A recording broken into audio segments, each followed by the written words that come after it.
Turn out the lights, grab your goat, get a drink.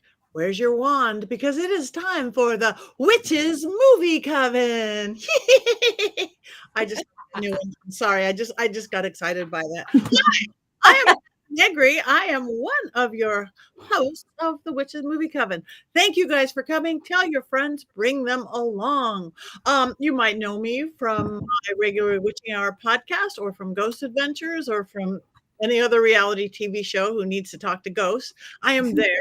But this is where I am on Wednesdays. I'm proud to be here. So let me pass this on to some of my beautiful fellow co-hosts. Heather. Hi, I'm Heather Greene. I am the author of Lights, Camera, Witchcraft. I have it right here. I'm going to hold it up.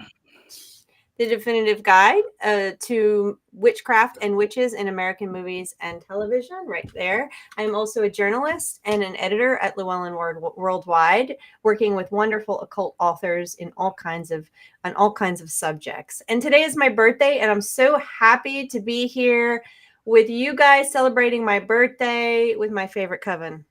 Yay! And we're going to sing happy birthday with all of you over and over and over. We're already arguing. Okay, Courtney. That's me. I'm Courtney Buckley. I'm Ghostbait on Scared and Alone. I'm very excited to be here to celebrate Heather's birthday. And in honor of that, I'm going to try not to say bad things about the movie that Heather picked. We'll see how that goes. My finger's already on the light switch right here. We will see how it goes. Let's move down to the devil himself, Richard-Lael. Hello, I am Richard-Lael. Richard-Lael is one name, not two. If I were just Richard, I would be a... With that, tonight, as you see, I have got miles and miles of heart because I am paying homage to Mr. Applegate himself, my favorite Martian, the devil. I am seen on Ghost Adventures. I teach at University of Magicus. I am here in New Orleans. I do seances and I do all kinds of magical, wonderful things. And I am glad to be here to celebrate the lovely Heather's lovely birthday. We are so grateful that she is here. Yes, we are. And on her birthday, she picked our movie. In our movie, if you see a little bit of a theme around here is Willow's outfit, but Willow's on a play date. We have Yankee Ken. We have Yankee Barbie because we are doing Damn Yankees. Yes, I'm going to hold back everything for down. We're doing Damn Yankees. Now, I can hope everybody's seen it. It's been around since 1958. So you've all hopefully seen it. But for those who haven't seen it, Richard-Lael, you have an unbiased synopsis of this lovely film? I do have an unbiased synopsis of this lovely film. So if you are familiar with the classic story of Faust, this is only partially like that. It is a story about a deal made with the devil and a lovely woman, and the what happens when one must make a choice, and then of course either redemption or destruction, as was the case of the original Faust. Now, in this one, it is slightly different because it's a modern day retelling, and that you saw right there was Tab Hunter, the squeaky clean in 1958 Tab Hunter, and he plays Barefoot Joe from Hannibal Mo, which is what Taya was saying there. So what happens is he's this older gentleman who loves baseball, and he does not like the damn Yankees, unlike these two lovely ladies over here who do love the damn Yankees. And so he roots for his team, the Washington Senators, and he wants so badly for his team to win, but he is old and he cannot play, and he's an armchair baseball player, and he makes an unwittingly off-the-cuff remark about selling his soul to the devil in exchange for being able to play baseball. And lo and behold, my favorite Martian himself, Mr. Applegate, aka the devil, comes in, and nobody else can see him. And he says, okay, well, let's just shake on it. There's no contracts. What do you have to do? Sign it in blood? And so he becomes this young, good-looking Tab Hunter. And unfortunately, that means that the old man must disappear, and he must leave his wife abandoned for an indeterminate amount of time.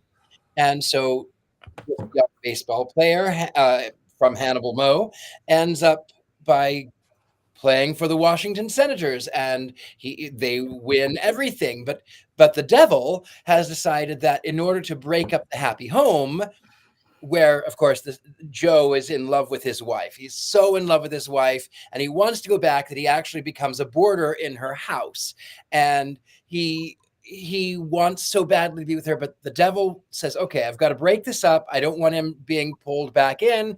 And I'm going to introduce him to the most unattractive woman I can think of, especially when she comes in as Lola and she does this. With a flower pot on her head. And of course, Joe wants nothing to do with her because Tab Hunter is gay, but also because she's the most unattractive woman. She was, you find out that this unattractive woman, who is now supposed to be this beautiful, drop-dead gorgeous woman, was once the ugliest woman in Providence, Rhode Island. You find that she also made a deal with the devil and made her only slightly less unattractive than she was before. But nonetheless, she does fall in love with Joe, but Joe, of course, wants desperately to be with his wife, and he stays because he doesn't want his name to be sullied. The devil says he'll make him disappear. Joe will take the fall. They'll say that he was a scammer and he was a fraud, and he can't do that. He can't do that because it'll cause so much chaos. And so in a fit of rage, the devil then turns him after the last game, which he was given some drugs and overslept because the devil is clearly mortal and lives in Donald Trump's penthouse. All of that dictator chic gold, fake gold Louis XIV furniture, which obviously from looking out the window was inside the Washington Monument, neither here nor there. But at the end, Joe comes home. He's old. He's been turned back old. He comes back in and the woman says, "Where have you been, Joe? Where have you been?" Oh, I can't tell you because it was a secret mission. And then the devil comes in and says, "Oh, well, you can go on to win the World Series and I'll give it back to you. And I'll give all of this. I'll give you what you desire." But instead he listens to his wife and he says, "Please, if you'll have me back, I will be here with you. Just tell me about us. Tell me about us. Tell me about us." The end roll credits. That's about it. Now. Oh boy. Thank you, Richard-Lael. For if anybody didn't see the movie, you still haven't. Let's move on to Heather, our more academic telling of this film, perhaps something from your book. Yes, it is in my book, and actually I mention it, reference it frequently in some of my workshops. But what I'm going to do, as I've been doing recently, is list 5 of the most important things that you need to know about this film. Just some tidbits and some fun stuff. So number 1, why Damn Yankees? Number 2 is the source material, some of which has been mentioned already. Number 3, I've got to find, because I have a list here. Oh, the cast. I'm going to mention a few tidbits about the cast that are interesting. And then number 4, about the crew. And then number 5, let's talk about Lola the Witch. Some people have been commenting on her already, as well as Richard-Lael's commentary on her. So let's start with why Damn Yankees. Number 1. This is going to be a little baseball trivia for you sports fans out there. Are you ready? So why did they call it the Damn Yankees? Why was there a film that's whole plot point was to upend and stop the Yankees from winning? Well, let's just start with 27 World Series titles since their inception. The Yankees today are considered the winningest team in American sports. Courtney, commentary is unnecessary at this point. We will not talk about the Boston Red Sox at any point in this showcase. So anyway, the Yankees have won 27 World Series titles. And as I said, in any sports, they are considered the most winningest. Now, in the 1950s, which when this movie came out, they were on a roll. Okay, they were unstoppable. They won the World Series in 50, 51, 52, 53, 56, 58, 60, and 62. So it's not surprising that somebody produced a content, art content, pop culture that would want to upend this rally. They wanted to stop it. You know, fans, everybody, Boston Red Sox fans especially, right, Courtney? Correct. Right. So there you go. So this is why what's also interesting about this is I went to look because they didn't win 54 and 55 around when this whole Damn Yankees musical started to see if it was the Washington Senators, not the Nationals, that won. But no, it was two other New York teams, the Dodgers and the Giants, that won those 2 years. So New York dominated. Sorry, Courtney. And the other point at this point with baseball, which I think is also interesting, and because I all want you to go out to your local trivia locations and win tonight or tomorrow, is that they mentioned Shoeless Joe from Hannibal Moe. It's one of the songs in there. Well, Shoeless Joe is a reference to Shoeless Joe Jackson, which was another case, a real case of baseball, the White Sox through the game against the Cincinnati Reds, and it was a gambling thing. And so there was another baseball historical reference here that was happening. So now you guys are all ready with your baseball trivia. The Black Sox scandal, yes, that was in the 20s. And let me move now to number 2. We'll move out of sports and go to content. I'm sorry, not content, but the source material. So Richard-Lael already mentioned Faust. This is a Faust story. Not a lot of witch films are based in Faust stories, and there's reasons for that, because most witches are women, and when a woman makes a pact with the devil, it looks very different than when a man makes a pact. These are two different mythologies, legends, stories we tell ourselves within narrative cinema. We don't get a lot of witch films with the Faust legend. This one is one of them. But notice the witch is secondary. She's not part of the Faust story. She's part of the occult addition. She's an add-on, let's say. I won't get into any more of that, but we have seen other Faust stories. We've talked about Crossroads. We've talked about Angel Heart. Those are other Faust stories. And I can get into all kinds of nerding out on why that is, but I'll leave it at that for now. Other sources, original novel was called The Year the Yankees Lost the Pennant. It was published in 1954. Ironically, it was published in September.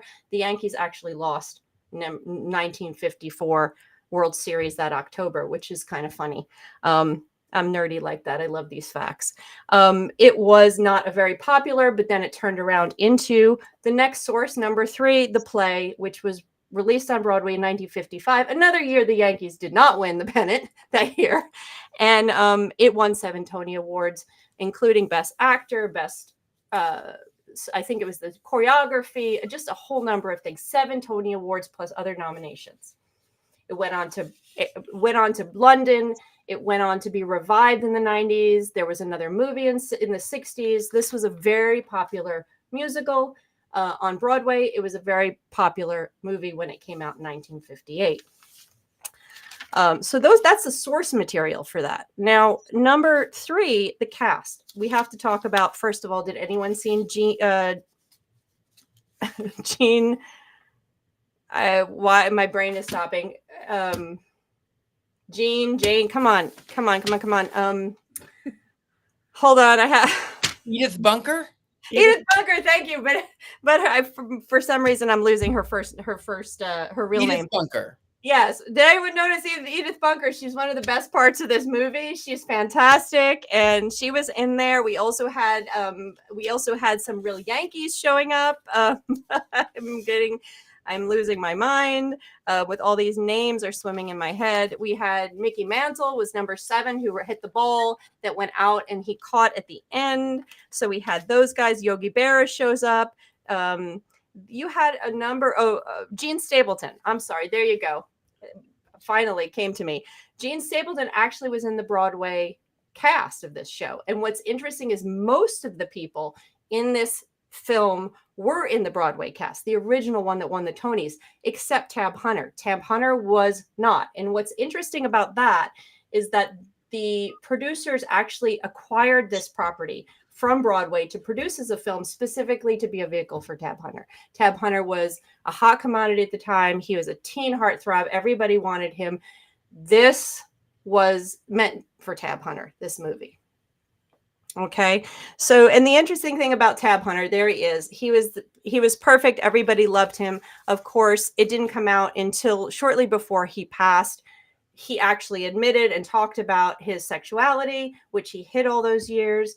And he was in a relationship with Anthony Perkins, who's most famous for Psycho. So he was one of the many actors of the time that had to hide their sexuality. And what's lovely about that, a little nerd trivia here, is the 1958 was also the release of Bell Book and Candle, which is an allegory for that actual experience that many of the LGBT people had at that time. So it's kind of just a little witch irony. So that's Tab Hunter. There's lots more to talk about him, but I'm going to move on to the crew. We have to mention that the Adler and Ross, who did the musical, who won Tonys, Ross actually died shortly after the musical was released on Broadway, sadly. And the two of them who also did the successful Pajama Game, which I can't stand, is also, they were very successful in both, but never got to do anything else. Another person in the crew we need to talk about is Fosse. I'm sure we can talk about those wonderful dance moves that we saw. Especially at the club scene in the end. They're all early Fosse moves. Fosse is someone who has very distinctive style. If you love dance, if you love Broadway, you have seen Fosse. Fosse is most notable for Broadway shows like Chicago and Pippin. He did Cabaret on film, if you've ever seen Cabaret. There are very distinct Fosse moves that you will know if you are into Broadway, and if you're a dancer, you will have done all that jazz. Yeah, jazz hands, everything. We can talk about whether that worked in this film or not later. And number 5, Lola the Witch. Everything she gets, wants she gets, right? That is a classic song. A lot of people know it. They don't know that it's part of the show. Gwen Verdon originated it. She's a fantastic Broadway actress. And what's interesting about this here is that during the 1950s, this is not yet a time when modern witchcraft movement has blended with Hollywood's understanding of witchcraft. This is a classic rendition of the mythological witch, stemming from all of the lore coming back. Make a pact with the devil. You get to be pretty, you get to do, and then you have to serve the devil. This is a classic version. There's so much packed into this in terms of the way misogyny works in the film, way women are represented. I have so much to say on that I'm not going to be able to parse it down into this. This is what one of the parts my book is about, is looking at that. And she is the classic witch, what women are not supposed to be, seductresses, all of those things. And I use her frequently when I talk about witches and witches' bodies and the women's bodies and the way they were represented in Hollywood at this time. So that is some of the stuff. I will let it go, move on, and we can talk about whether we loved this movie or not. Thank you very much. I love you, Heather. We can talk about this forever. You got to shut me up. No. This is beautiful. I'm going to go first because this, I would say my entire life, I've always said this was my favorite movie. I'm old enough that when I used to run home from school, and I'm talking like first grade, they would play an afternoon movie every day at 3:00, the same movie all week. They didn't change it up. They'd play it. And a lot, they played Damn Yankees. Mom would tell me Damn Yankees. I would run home from school. I would sit in front of that television. I was mesmerized. I was mesmerized by the devil, by the witch, by the dance. I think that's why I went into dance. Literally, this movie.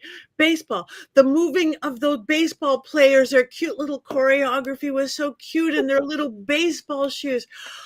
I last night watched this as a complete 7-year-old. I grinned ear to ear. Yes, you see all that's wrong with it, the misogyny and all that, and I mean, the faces, Richard-Lael, she's a Broadway actor. Maybe they hadn't figured out yet that you pull it back for television and film. You pull it back. Broadway.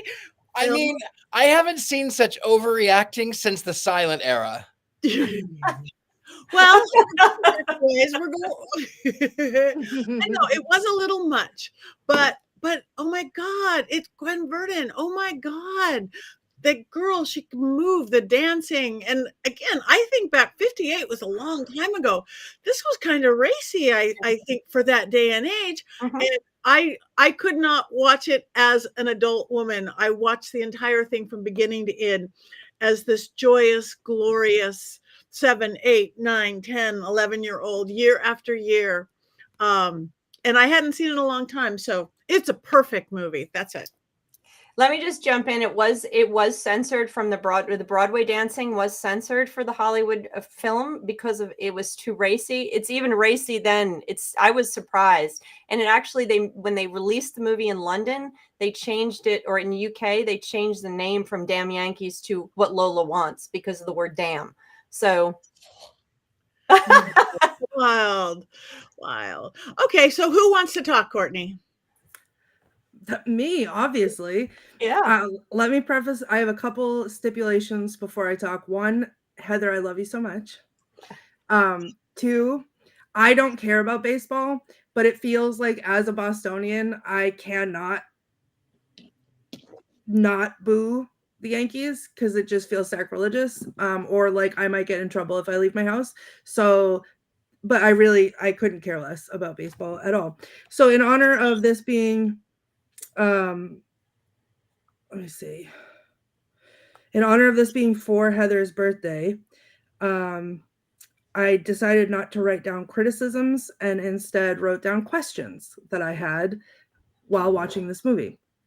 To be fair, I mean, I have a lot here, but you can criticize the movie. I didn't make it. I don't care. Well, this is quotes and questions. This is all my notes.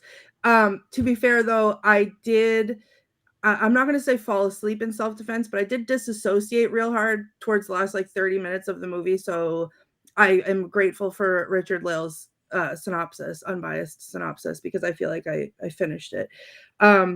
So my questions, beginning with, why is that man diving out of the chair like that?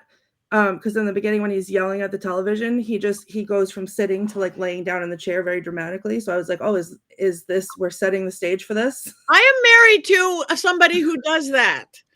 I am married to somebody who does that. Yell at the television, slide, catch the ball, scream at your team, scream at the other team, tell them what to do. I am married to that person. The yelling, I understand. It was the going from sitting up to laying down in one fell movement. Slide into home. You slide in. He's sitting in an armchair. He's not on the baseball field. Anyway, I said, why is he still alive after continuously calling his wife old girl? Why is he sweating so profusely? Then why is his name Applegate, and why did my phone autocorrect that to AppleCare? Well, I can answer the Applegate part, but the AppleCare, I think I can also answer. So AppleCare, because iPhone is an idiot.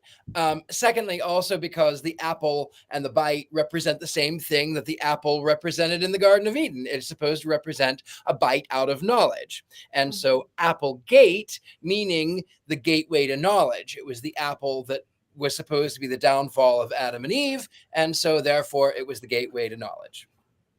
Beautiful. Now I know. Then I wrote, why is AppleCare smiling like that? And then that continued to be a question the whole time, because he would just be normal, and then he'd be like, and I was like, oh, okay, great. But yes, that was not sure, but he's the devil, but he's also my favorite Martian. So you would really have to have gone back to 1953 to have seen him. Mm-hmm. Then you would get it, because he was always kind of creepy. Yeah, he looked like a predator of a different kind, so I was concerned. I said, I asked why. Oh, the two ladies that were, or the whoever they were asking why he was talking out loud to himself. Why did they almost get hit by a car going 1 mile an hour? Why is making a deal with the devil the nerdiest double handshake ever? Because that was a lot. And then again, I questioned, why does this man keep calling his wife old girl? Why do they keep calling each other Mac? It's the 50s. Yeah, All of That's this right, is the Mac. 50s. Yeah. Old girl too.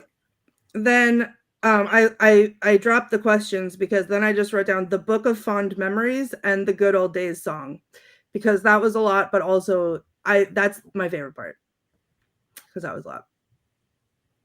So those are my notes. Did I like it? It's I'm clear, unbiased. I just had some questions that I needed answered. You can hate it. It's my birthday, but I can take it. I've had worse. You I don't know. have to love this movie for me.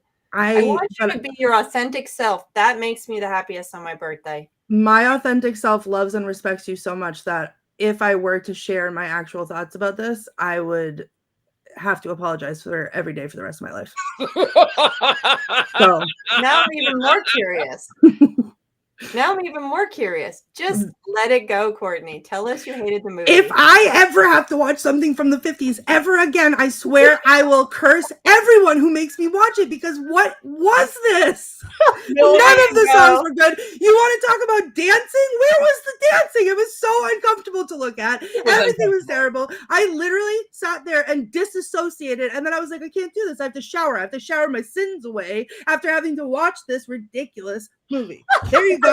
You're welcome. These two. You're welcome. Invasion of the Saucer That's my Men. birthday present. Invasion of the Saucer Men. The Forbidden Planet, 1959. The King and I. These are all really good ones. I mean, I don't really love this one as much. I don't care about baseball. I never did. But you might like this, Courtney. And this is one thing you did maybe miss, is that even if you don't care for baseball, the devil wears red socks. Clearly, he is on your side. Clearly. I noticed the red socks. I thought it was pretty funny that that was like the signifier, that and the red tie was the signifier that he was the devil. I didn't even think to make the connection because, again, I don't actually care about the Red Sox, but it is what it is. I think it was just the trifecta of things that I did not like, and then I was uncomfortable that I had to watch it. The dancing? You didn't like the dancing? They didn't dance. They didn't even do anything. They're like, he's that cool hip beatnik. Okay. Oh my God. Yeah, pop a hip. Beatnik one at the end. I loved when they were in the bar at the end and they were drinking and everyone was. I thought that one was very Fosse-esque and beautiful. The rest of them, I've got heart, was annoying, and the reprise of Edith Bunker, he's got heart, was also equally horrible. That was better. That one thing that you just did was better than the whole movie combined. You're killing me. No.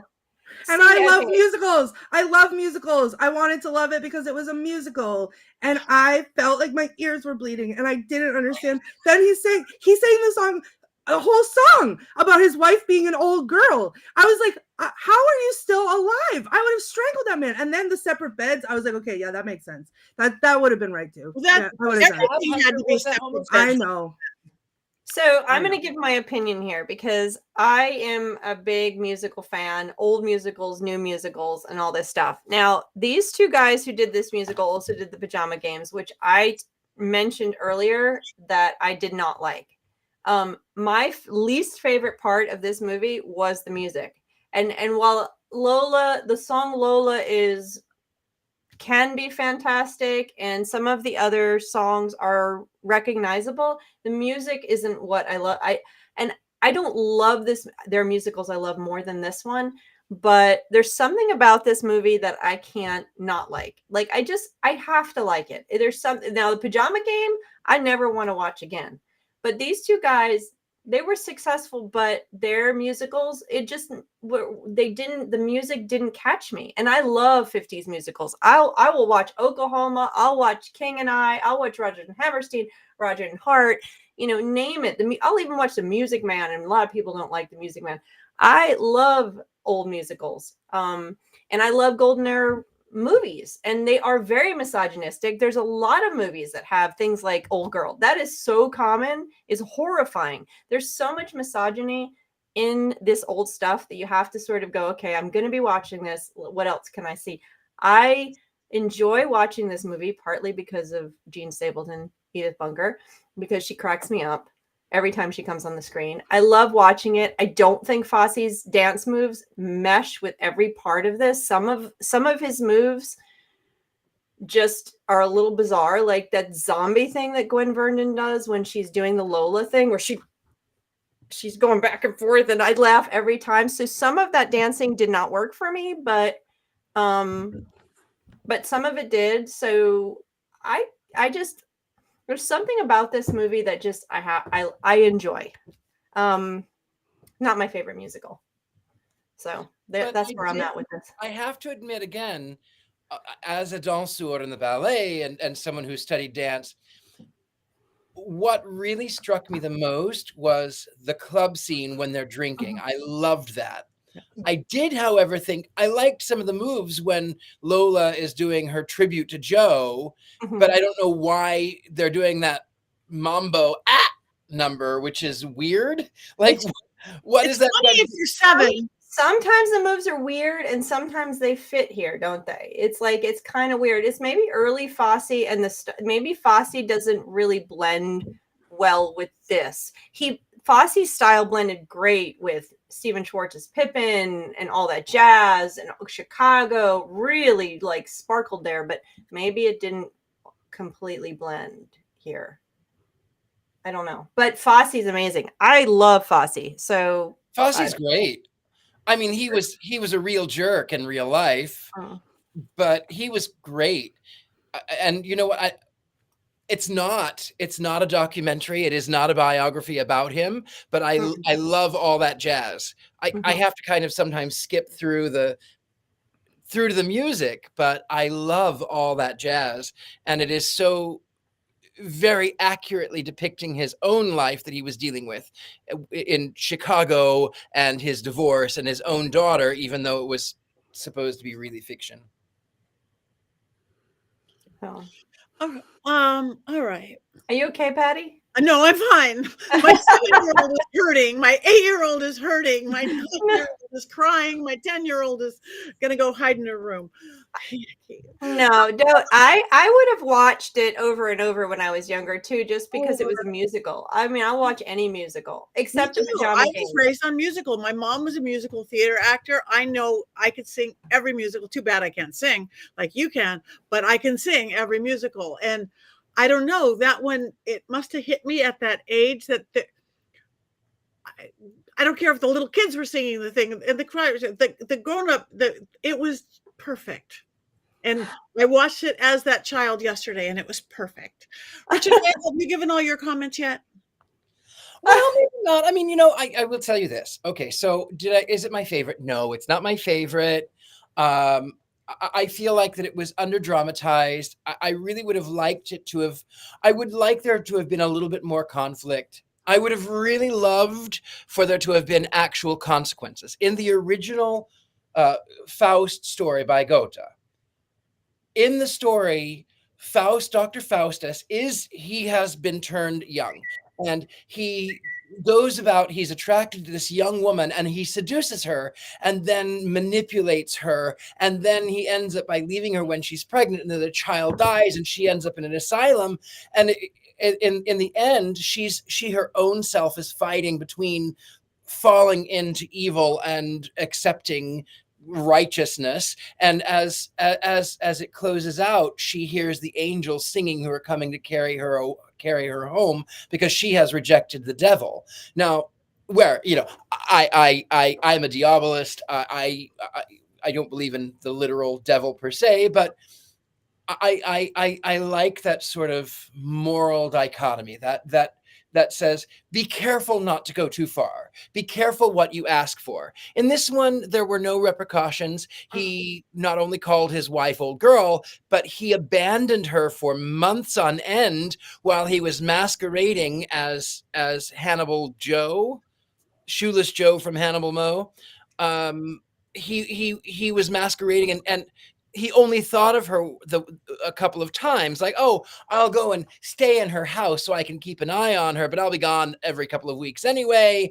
And okay, so she's miserable, and she's sleeping on the couch next to my chair, but okay, you know what? I'm still playing baseball. And then, of course, he gets that moment of, oh, you know what? I wish I were two people. Because he clearly, the character, is lusting after Lola. I wish I were two people, but I'm married. So then he goes back, and there's no repercussions. He is just welcomed back, and then the devil is so cartoonish and jumps up and down and stamps his feet, and then it's the end of the show. And I really wanted there to be some Aristotelian sense of balance in it. I wanted there to be I wanted there to be conflict. I wanted him to actually show that he was conflicted. I wanted him to fight, but he didn't, and there was no arc. No, the whole aspect of this was all comedy. And that's what made it possible. That's what made it possible for her to dress. So the morality police of Hollywood at the time would only allow this type of thing if it was made to look ridiculous. It was made to look comedy. Comedy protects the audience. And I talk about this in my book, is comedy is a layer between the occult, something that could potentially be morally corrupt, or a woman's dancing moves, or anything that comedy makes it like, oh, that's just silly. It's not real. It's just silly. And so it gives a little bit of leniency and them able to push. So they can have the devil. They can have her dance like that. They can have her in the black lace. They can have a witch without explaining it or without the morality, because it's just comedy. It's just silly, kind of like just a cartoon. It's just, whatever. It's just a musical. So that's why we don't get that level of discussion in movies around any cult figures, whether it's the devil or starting in the 60s a little bit, when we start to see the merger and the questioning and society starts to blow up, we start to see occult subjects having more weight in terms of morality and ethics and everything like that. And then, of course, more and more more recently, we see in the last 10, 15 years. But in the 50s, not so much. Most witches are played. Female witches are more allegories for what women should not do, how they should behave and should not behave. That's what you see prior to that. And most male witches are played for comedy. You don't see a male witch is a joke. There's no such thing. I mean, you think of Bell Book and Candle, which came out in 1958, which Courtney needs to see, even though it's a 50s movie. It's fantastic. Jimmy Stewart is so wonderful, Courtney. Oh my God, it's totally different. It's so good. But we won't make you watch it anytime soon, maybe in a couple weeks. Can't wait to rip that one to shreds. My favorite. Oh, I don't love the 50s. I don't love. There's, what I dislike so much about the 50s is a carryover from the 40s. Nothing is so distinct. It's not, this is the 20s and this is the 30s and this is like everything sort of blends together, and it's this sort of, in the 20th century you have women of the early 1920s getting rid of the long skirts and getting rid of shaving their armpits and voting and smoking and driving cars. These are things that they couldn't do. And then with the depression of the 30s, we have to get back to God, and the necklines got higher and the hemlines got lower and the sleeves got longer. And then in the 40s, all the men were gone, and the women were starting to now, we can work in this. We can work in the field, and we can do these things. We can still be beautiful and glamorous, but we can work. We can do these things. And then the 50s, it was just, everything was sort of, it was McCarthyism, and it was masquerading, and they wanted this perfect sort of robotic. And I the 50s make me nauseous, excepting for I do love Invasion of the Saucer Men. That is a hill I will die on. Frank Gorshin, the Riddler. Oh my God, this is Invasion of the Saucermen. You wouldn't like it, Courtney, because it's about aliens. But No, sure wouldn't. Saucermen is so good. I have to watch that one because I've seen so many 50s science fiction films, but I can't think of that one. I can't say that. But I do want to say is exactly what you just played out, Richard-Lael, is exactly one of the threads in my book. And I can show exactly what you're talking about with witch films, which is what in the most interesting thing you said there, or no, everything was interesting that you said, of course. But one of the things you said is that going from the 20s where women were there, it is Invasion of the Saucermen.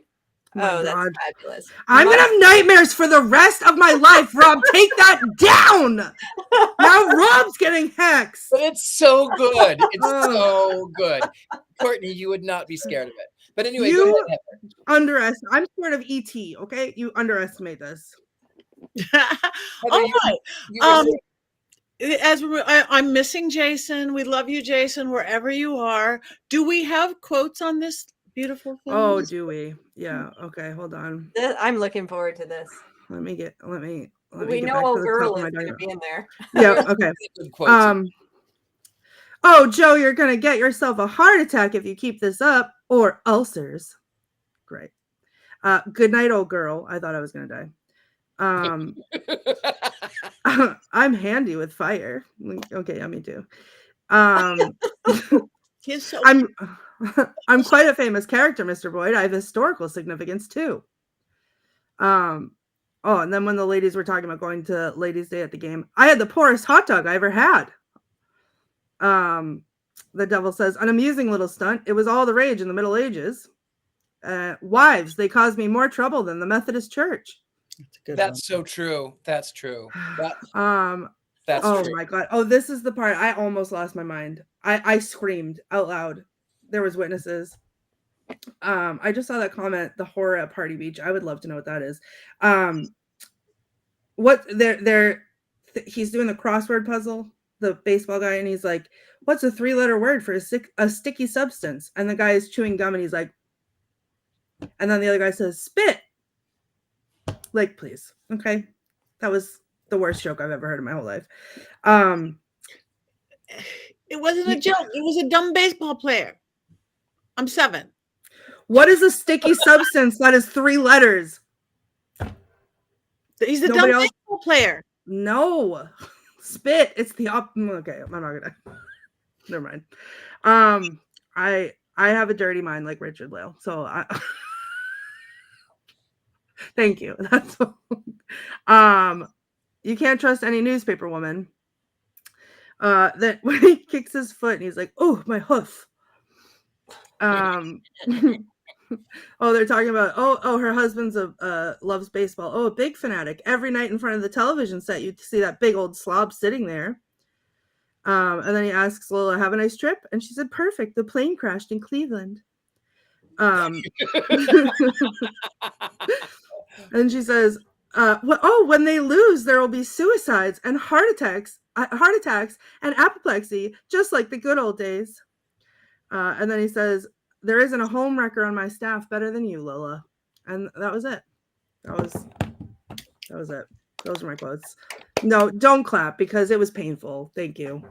It was painful to relive that. How could this movie be painful? Let me count the ways.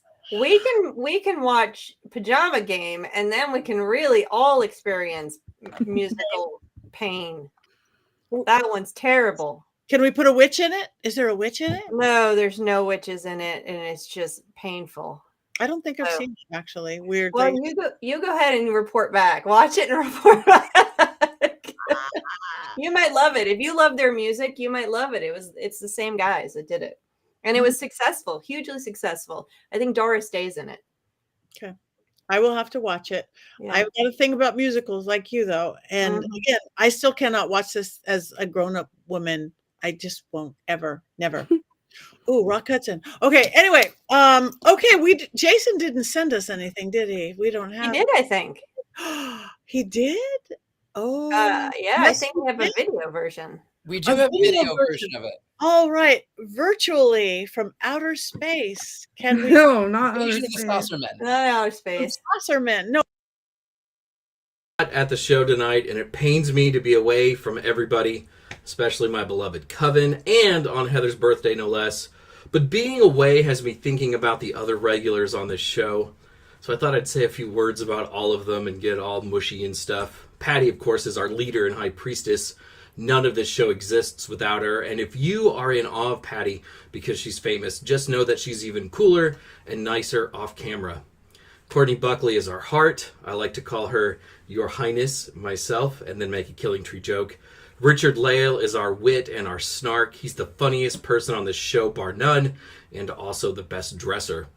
We didn't really find our way on the Witches Movie Coven until Richard-Lael and Courtney came on board. And of course that leaves me with the birthday girl herself, Heather Greene.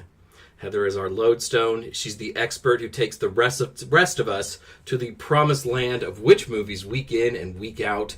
Without Heather, we would all be stranded in a wilderness completely lacking in witches, or at least witch movies. Heather is one of the most brilliant people I know, and while I love all of our coven, Heather and I have been friends for a really long time and have gone down a lot of different roads together. Some good, some bad. Happy birthday, Ms. Greene, queen of the movie witches. And now that my sentimental stuff is all out of the way, we should probably get to the funny part, the Manky Movie Minute. But before I start, I should just share with you that I'm actually a bit of a sports nut. I put on my favorite jersey. This is a Pittsburgh Steelers jersey. My wife, of course, is a football widow from September to January every year. And I watch most other sports too. Go Giants. That's a baseball team. For those of you who don't know who play in San Francisco. I've dreamed about doing a sports movie on this show for years. But instead of telling you about it tonight, I thought I would sing about it. All right. I've been waiting for almost 2 years to do a sports movie for some cheers or some jeers. And then we finally get to review one. But the sports content is mostly none. Only on a show for witches would our sports movie be a musical. Not a stirring drama, but something more acoustical. Baseball's the setting, but there's mostly high stepping. It's all full of song and dance, those jocks never had a chance. And of all the sports, it's baseball to boot. My least favorite sport to cheer or to root. The Senators aren't even a team anymore, and the idea of the Yankees just leaves me sore. Only on a show for witches would our sports movie be a musical. Hail the conquering victor, no, I'm playing with my cuticle. Did he just score a run? Who knows, but the song has begun. Whatever Lola wants, she gets, but FanDuel's not taking any bets. Sports and witchcraft are such strange bedfellows, and my love of football makes other witches bellow. I shouldn't be surprised that this is as close as we'll come. Sports and the craft feel like a party of just one. Me, I'm the party of one. Only on a show for witches would our sports movie be a musical. No fights or tackles, just something more acoustical. My song is so silly, I'm just gilding the lily. Damn those Yankees, this movie made me one cheering Mankey. Happy birthday, Heather. I miss you all, and I'll see everybody next week. I hope that wasn't too terrible. Yay! That was awesome. Yay, Jason. hey, Jason. That was perfect. Can I jump in here real quick? Someone asked who the witch was in this movie. Patti, who is the witch in this movie? Who was the witch in this movie? Lola. Yes, of course. Oh, Someone asked on the thing. Someone I saw. So actually, Lola. Mary Jane Kane, who was the Lola. witch in this Why movie? did that? It's like, yeah, Lola was the witch. Yeah, Of course she was, because she's 300-year-old witch that made a pact with the devil. not ugly. She's not ugly. She's a Broadway actress, dancer, singer. Richard-Lael. You Right. over-enunciate She's not ugly. Broadway. She's waiting for her close-up. All right. Mr. DeMille. Lola was the beautiful witch. Well, they had to make it funny, right, Heather? I didn't know that sex would get taken away with comedy, so they couldn't make her sexy. So if they make those faces, they got away with it, right? Right. That's what Heather just taught us. Mm-hmm. Well, the reality is when they talk about this movie, they talk about it that they did try to make it close to the stage show. So it was more like anyone who's done stage and done film knows that this was a lot of the acting was very meant for stage. Sorry, they didn't tone it back. I think some of you said that already. She's not ugly. She's constipated. And she was supposed to be this young, attractive, sexy woman, and she was old enough to be Tab Hunter's mother, or at least older aunt. You know, her mother's younger sister. Well, you know what? If they had actually used the actor who did it on Broadway, there might not have been a problem with that. But they made it. But Tab Hunter, they did this for Tab Hunter and threw him in there and kept the rest of the cast, and so you have a problem. He did okay. Tab Hunter held his own. He did okay. It was okay.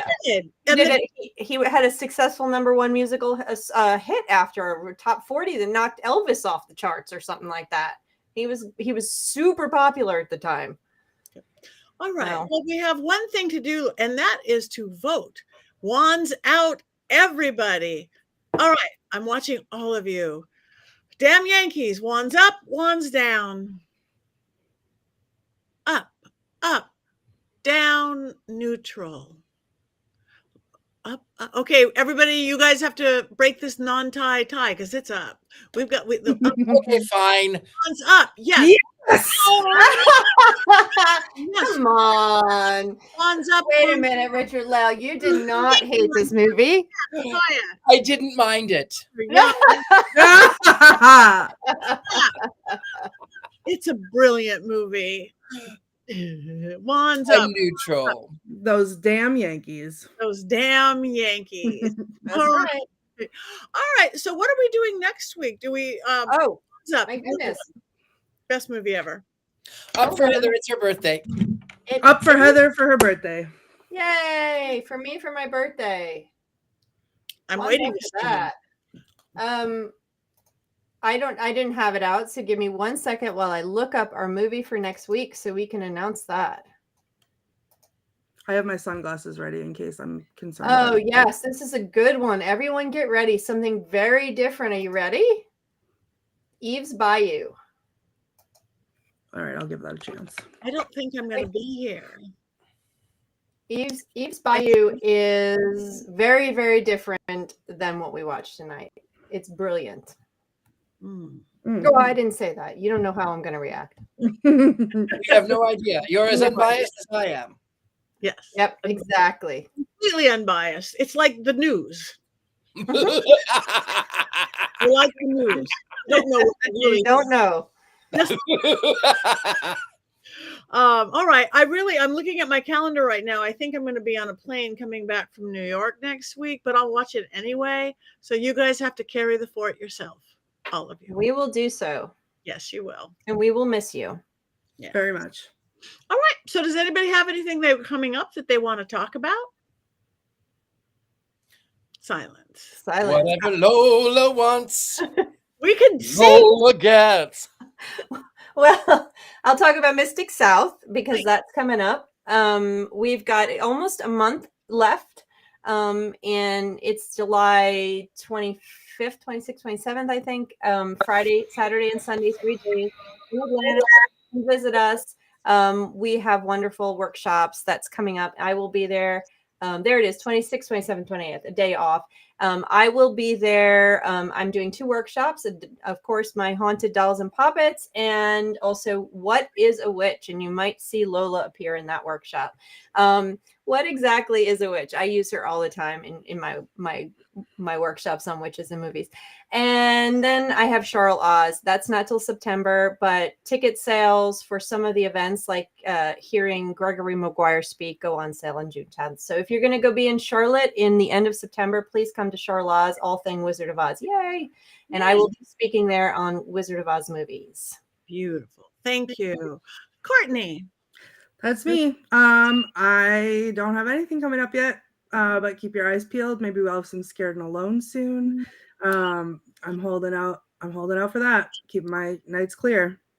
And So Courtney that's is going to be actually watching Invasion of the Saucer Men too. So No, we're I excited for that surely because she's gonna love it. She's gonna love No. the. I have an idea. We can do some kind of live. We should do some kind of live thing where you guys, whoever wants to join, traumatizes me with alien movies, and you can just watch my face as I watch them, and then never sleep again because I will. You would Oh really my God, Rob, take it off! But Courtney, you would really like this one. Like, this is one of the funniest things you can ever see. Frank Gorshin and the aliens have this thing where they attack with these claws with like nettles in them, I but feel like the my only throat. thing that they do is make you drunk. And Okay. so they've invaded and attacked this cow, and then the farmer thinks that all of these kids that are out necking have made his cow drunk to make him upset. And then of course there's one hiding in the back seat. No, I and can't even sit he still. Like slams I the door just. and the hand crawls across. I mean, it's No, absolutely not. A group screening of something would be fabulous, Courtney. I think that's a good idea. We're gonna Yeah. Invasion of Body Snatchers. a No. road trip. Invite all of our friends. Yes, we're gonna have Yeah. like a weekend away with the coven. Yes. Richard-Lael, you have anything coming up that you want to talk about? Or yes. anything you want to talk about at all? Sure. Well, I do have a few things coming up. Not just my lunch, but I do. I will be actually in Dallas on the 20th through the weekend. I don't remember what. I'll be at I'll tell you next week. I'll be at some antique store. I can't remember where I'll be reading some cards. I'm also anywhere that good gentlemen psychics are sold. You know, there are some fakes out there, but you can find me at University Magicus. Also, you can find me on where's the little thing we have the QR codes for what we sell. I don't know. You can buy a pillow. That I think that's the pillow stuff that you can buy there. Mystery Control or whatever that is. Code Patti 25% off, and that's what I have. That's a Mr. Applegate pillow. That's a Mr. That is a Mr. Applegate. That is a Mr. Applegate. So thank I you. have one. We have not been talking enough about Mystery Control and our merch. Cups and saucers and shirts and quotes and more quotes and other quotes and cloaks and pillows. Code Patti, 25% off on everything, including power panties. Nothing for the New York Yankees, though. You'll have to get that from NewYorkYankees.com. I won't get to advertise them. I too have We should be at LewellenCon next Wednesday. good. Oh yeah, LewellenCon is a free event that Llewellyn does, and there are I think 3 to 4 authors a day. You just have to sign up. Go on to Llewellyn.com. You can see the sign up there. You put in, you get your spaces, you get a spot for the event, and then you can go watch the various people. Jason will be one of them. He's talking about Ray Buckland, as he always says, and there's just a huge amount of wonderful authors. Some of them are mine that will be there speaking about many different witchy topics and new age topics and spiritual and occult topics. So you can pick and choose. It's a 2-week event. So go online to Llewellyn.com and find the things you love and go watch great authors speak. Great authors speak. Thank you. I am going to be this weekend in Ventura at Ventura South Coast Paracon doing a seance and ghost hunts. Sunday, I'm leaving for New York. I'm doing a book launch with a group book that I'm doing on intuition. We're going to be doing book signings at Barnes & Noble in New York and New Jersey and some TV. I'm going to be actually on probably 3 seconds, a billboard in Times Square. No way! Just me. There's like 20 of us. Me. Should I bring Philip? Maybe. Me. Bring Yes. Philip without his Yankee shirt. So that's this week, this next coming week. And I'm going to post where everything is. The next week, I'm going to be home breathing. The next week, we're doing the launch in Los Angeles. Again, Barnes & Noble book signings, TV, red carpets, all sorts of crazy fun things. And then I'm home for an entire month, and I'm really, really happy because I haven't seen my husband and my dog and my goat and my cat in a really long time. And yes, and then August it takes off again. I do have a rare LA seance in a theater in Santa Clarita, hot summer sizzle seance, August 2. I will be in New Orleans for Hex Fest the 9th through 11th. I will be in Michigan Paracon the 22nd through the 25th. That's all for August. And then I am off to the UK for a tour of the Weird and Worms, a real witchy tour all over the UK. And the rest you just have to go to my website and find, because I can't remember it. I can't remember it yet. I did yesterday, and I can't remember what I'm going to do next. But come join us everywhere, you guys. I want to thank you guys. You are the best coven I've ever had, even if you don't know your movies sometimes, because this is the best movie ever. If you were 7 and you were discovering music and musicals, and your dad was a baseball fan, and Lola was the sexiest thing you've ever said because she made funny faces. Okay. All right. It is 7 o'clock. Are we going to sing happy birthday? Are we going to cackle? Are we going to say whatever Heather wants, Heather gets? What are we going to do? Oh, whatever Heather wants, Heather gets. Can we sing it? We'll sing it. No, I can't sing. I cannot sing it alone. Richard-Lael, whatever. Don't sing. Don't sing. How about we just cackle? Whatever Heather wants. Oh, yeah.